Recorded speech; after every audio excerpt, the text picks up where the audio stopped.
In this episode, we take a detour from the main story as I am distracted, or rather fascinated, by the nesting behavior of a bird by the name Greater Striped Swallow.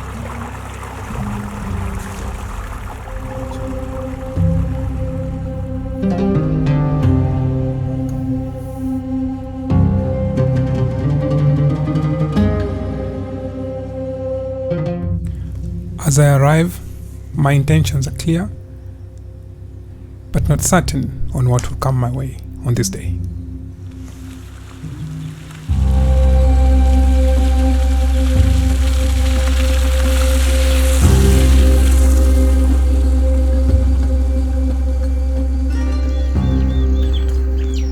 Greetings, good morning.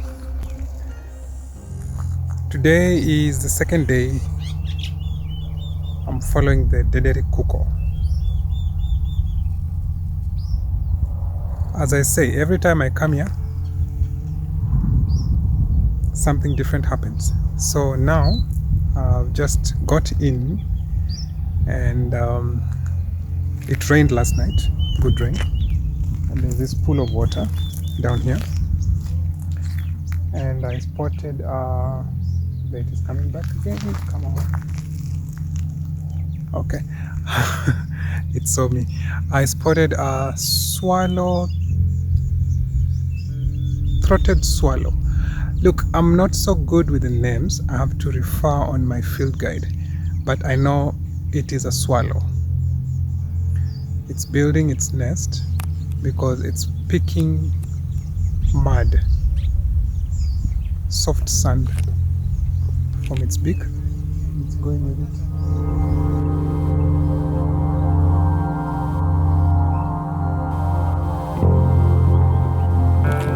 I'll have to shift where I'm standing because it was distracted. So let me move. Okay, it's flying out. Let me see, where is this guy nesting?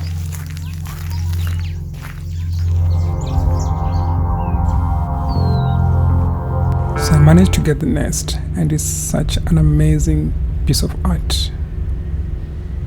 Mud collected together and cemented, and every layer sticking on each other, forming a nice hollow-shaped nest.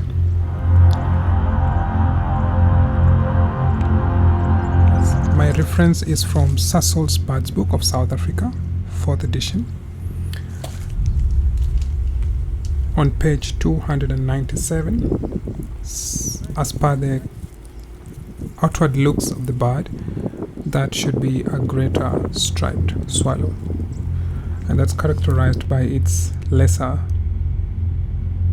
stripes that run on the belly and an orange head with more darker stripes on the head.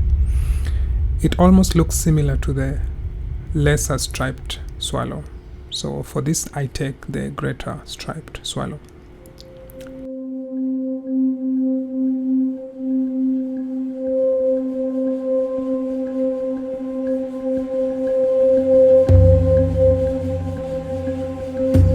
Sexes look alike, just that the male looks slightly bigger than the female.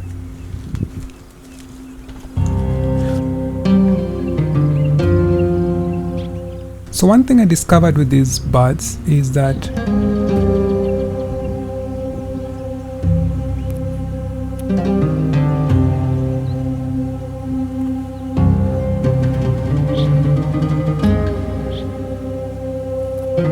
they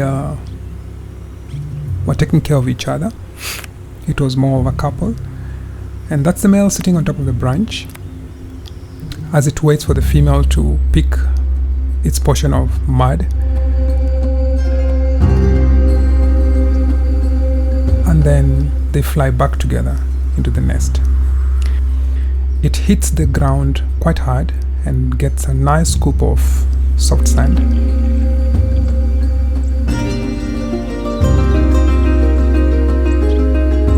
And they kind of liked this patch whereby they just kept on patching on that branch as I scan the environment, wait for the partner, Once the partner has his or her enough scoop of sand, they fly away and take it to the nest.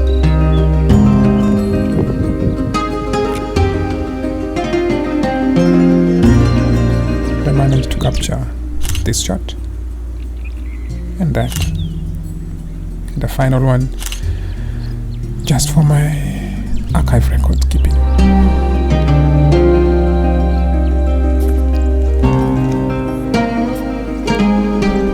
According to literature, it says that the swallows were identified by a French polymath called George Lois in the 1780s in Cape of Good Hope in South Africa.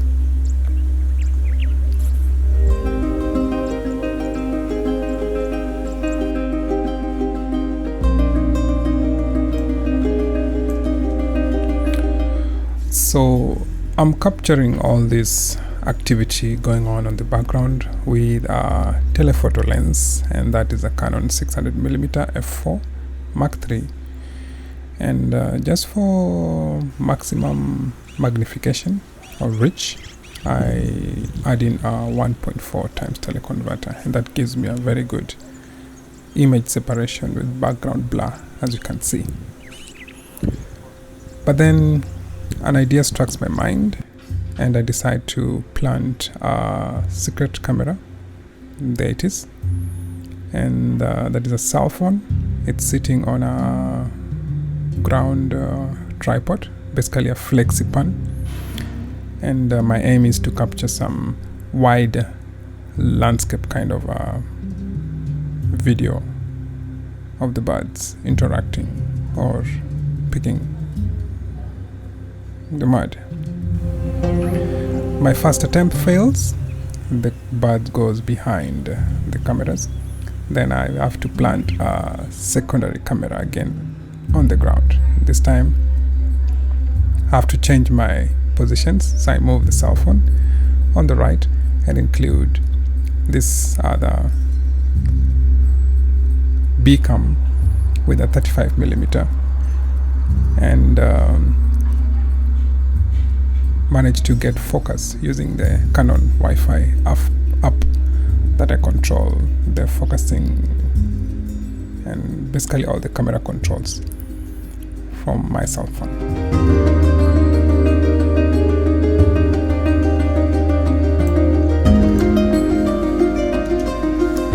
So I'm now connected. I have full control on my autofocus points, shutter speeds, aperture, ISO. I have a good exposure, and my first visitor visits me. He doesn't seem bothered. He notices the lens, but everything looks cool. I'm also keeping a safe distance away from them so that they can act naturally, because that is my aim, getting that epic behavior without disturbance. And as usual, they will fly in one after the other and pick lots of sand, and it leaves me wondering, and as they keep flying in, they scoop and keep scooping and scoop and scoop, and for one moment I'm thinking, are they swallowing the sand, or how much is too much, or how much is too little?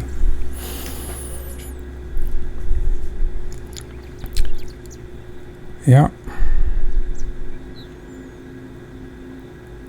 So this one lands in, and he's a bit skeptical,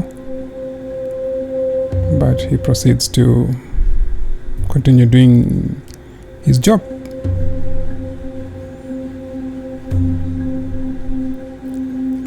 And then they fly in together this time, and just shows how team building is very important in raising a family.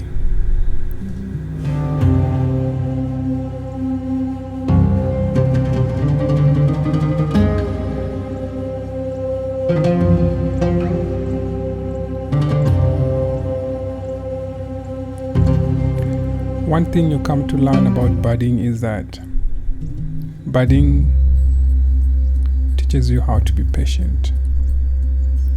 Like patience, like you sit there and just chill. And also birding makes you to be fast, because there are moments you need to be just very fast to just get that shot. Okay, so as I'm continuing to record this, this log dry branch in the middle of my composition plays a big role, because soon we're going to have a visitor on that branch. And there we go. Come on, Waxbill. Looks horrified. These guys are so fast. Yeah. Okay guys, I hope you liked watching that, and if you think this content was good, please don't forget to comment, like, share and subscribe. Until next time, see you again. I got my footage. Time to go and sit on my editing software. One life, live it, love it, do it your way. Subscribe on my YouTube channel at Michael Dande. Michael Dande, Hakuna Matata. That means no worry for the rest of our lives. Join me in yet another exciting, educative and explorative travel adventure series, Trails on Africa. #BirdLife, Diederic Cuckoo. In that episode, I finally get into direct visuals with the Diederic Cuckoo.